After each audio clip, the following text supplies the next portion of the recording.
I am talking to you from my home studio. We've got a little recording set up here and a vibraphone behind me and more microphones and pieces of a drum set. There's a glockenspiel around here somewhere and a big thing of mallets and a suitcase, even though I'm not really going anywhere. A lot of CDs.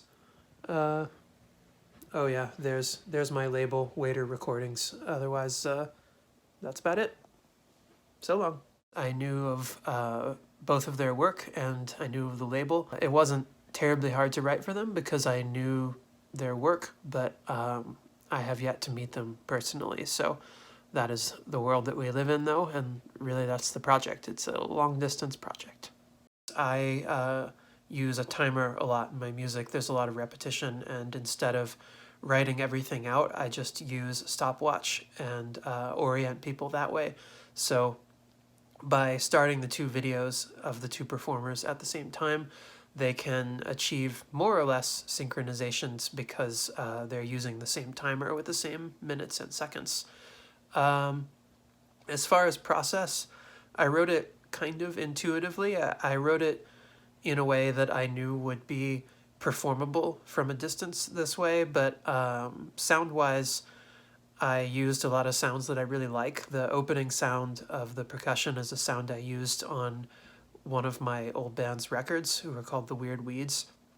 We had an album called Weird Feelings, where the first song on the record starts with this intermittent thumping bass drum hi-hat thing. And for whatever reason, I've always really liked that sound, so I put it into this piece because I haven't used it again since then.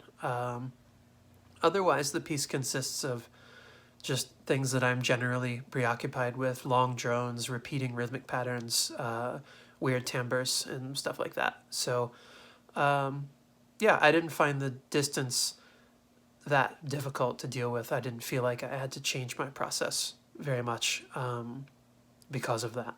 The pandemic was really difficult for me at first. I mean, it's still difficult, but it was particularly difficult in the beginning because I just saw all of my opportunities and all of my friends' opportunities just disappear. And in particular, I've been really, really sad about the loss of live music, and I'm not sure when it's coming back. I realize people are already playing concerts in Europe, and I'm very jealous because that is impossible in the States right now. So I'm lucky that I still have composing work to do, and I'm also starting to work on a film project. So I do have things to do during the pandemic, but I've been engaged with performing almost my entire life, and it's really hard to not be doing that right now. I have a teaching job and I still have composing work, so I'm lucky to still be making a living. I didn't lose that much income, so I'm very lucky in that respect. But I do find the whole thing very difficult. I am not engaged with politics directly, usually. I'm certainly engaged with like social ideas, but I'm not writing like protest pieces or things that are explicitly about politics. But I am writing music that is about subverting identity and exposing sound as more than it seems, which I think is, in a way, kind of a political act if you extend that beyond music to other concepts that, for instance, like gender, which seems very simple at first. You have a binary, male and female, but in fact, if you look at it even a little bit, it turns out to be much more complicated. Speaking as a trans person, it is somewhat of a political act just to be taking up space in the world as a trans person, because in general, the world does not make space for trans people, in a lot of cases is actively trying to take us out of space. So in that sense, just my being in general is a kind of political act. Things have been slower these days, and it has been a challenging time. I've been trying to stay focused by reading books, listening to recordings, and I've also been going through recorded archives of mine and recording new things and exploring possibilities of recorded sounds. For the future, I see that it will be necessary to be more active from home and also locally in town. And yeah, continuing long distance collaborations and recording projects. I've done a little bit of long distance collaboration in the past via recording, so this project kind of falls in line with that. However, the long distance collabs that I've been part of usually haven't really involved reading or interpreting a notated score, as was the case here. The only other time where I've independently recorded a part of a score that was then later brought into a whole was actually pre-corona, and it was with the ensemble Concert Minimal and a score by Phil Niblock called Two Blooms for ensemble and pre-recorded instruments. So we actually performed live along with a recording of the same piece that each member had made individually. Actually, something new for me in this whole project was the filming aspect. Filming myself whilst recording is something I've never actually done before. So that was a new thing for me.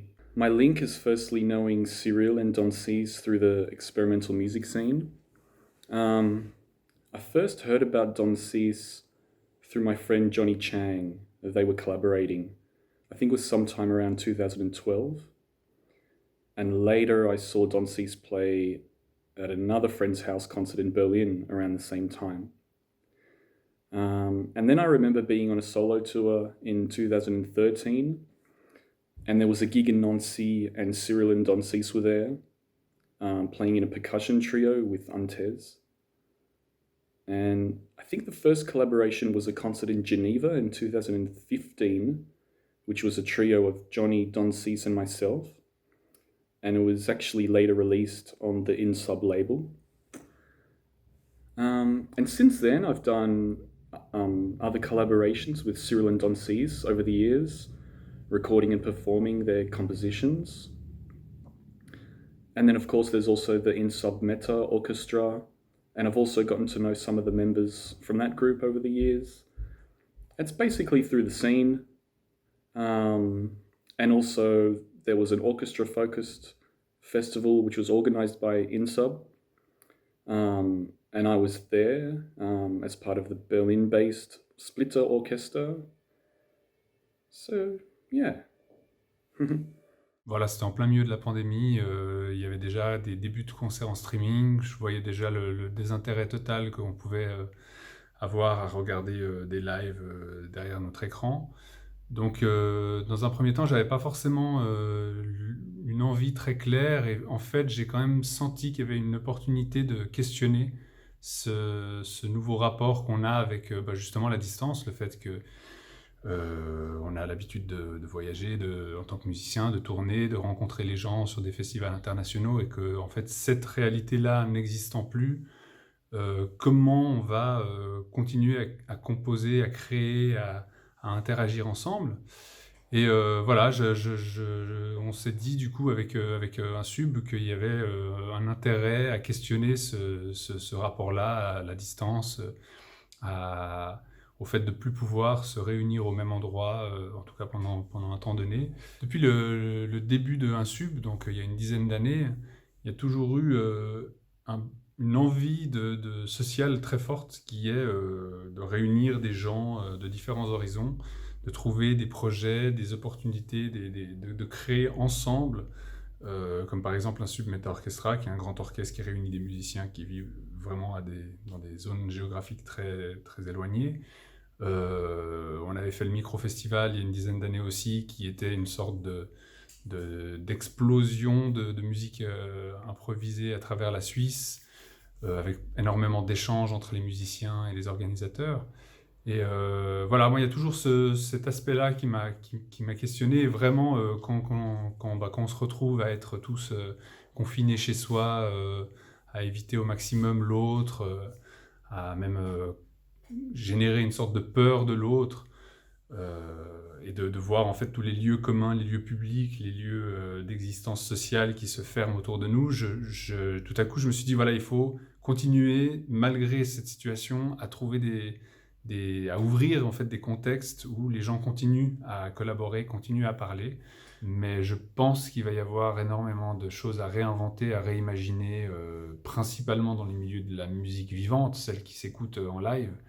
parce que voilà, les gens, le son, c'est quelque chose de physique, et en fait, on a besoin de l'entendre en live, vibrer dans l'espace qui nous entoure, et pas simplement dans un casque ou sur notre téléphone portable ou derrière un ordinateur. Alors c'est vrai que dans mon rapport, dans mon parcours en fait de musicien, j'ai plutôt eu l'habitude jusqu'à présent à développer des groupes, des contextes dans lesquels je composais ma propre musique que j'interprétais, donc ça toujours en collaboration avec des gens comme Nicati-De, Joanne Bourconnaise, Alexis de Cornier, Cyril Yeterian.